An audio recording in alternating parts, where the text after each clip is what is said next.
Hi guys, good morning. Kararating ko lang po dito sa parking area ng aming scooter guys.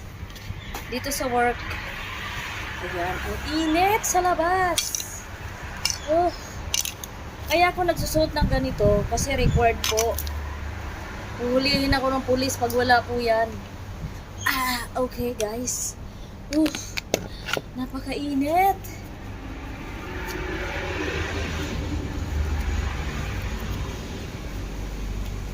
Ayan, o diba? Napakainit. Napakainit guys. Super.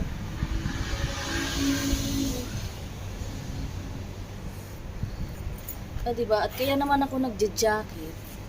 Kasi para hindi ako umitim. Okay? Para hindi ako umitim kaya ako nagja-jacket guys. Okay?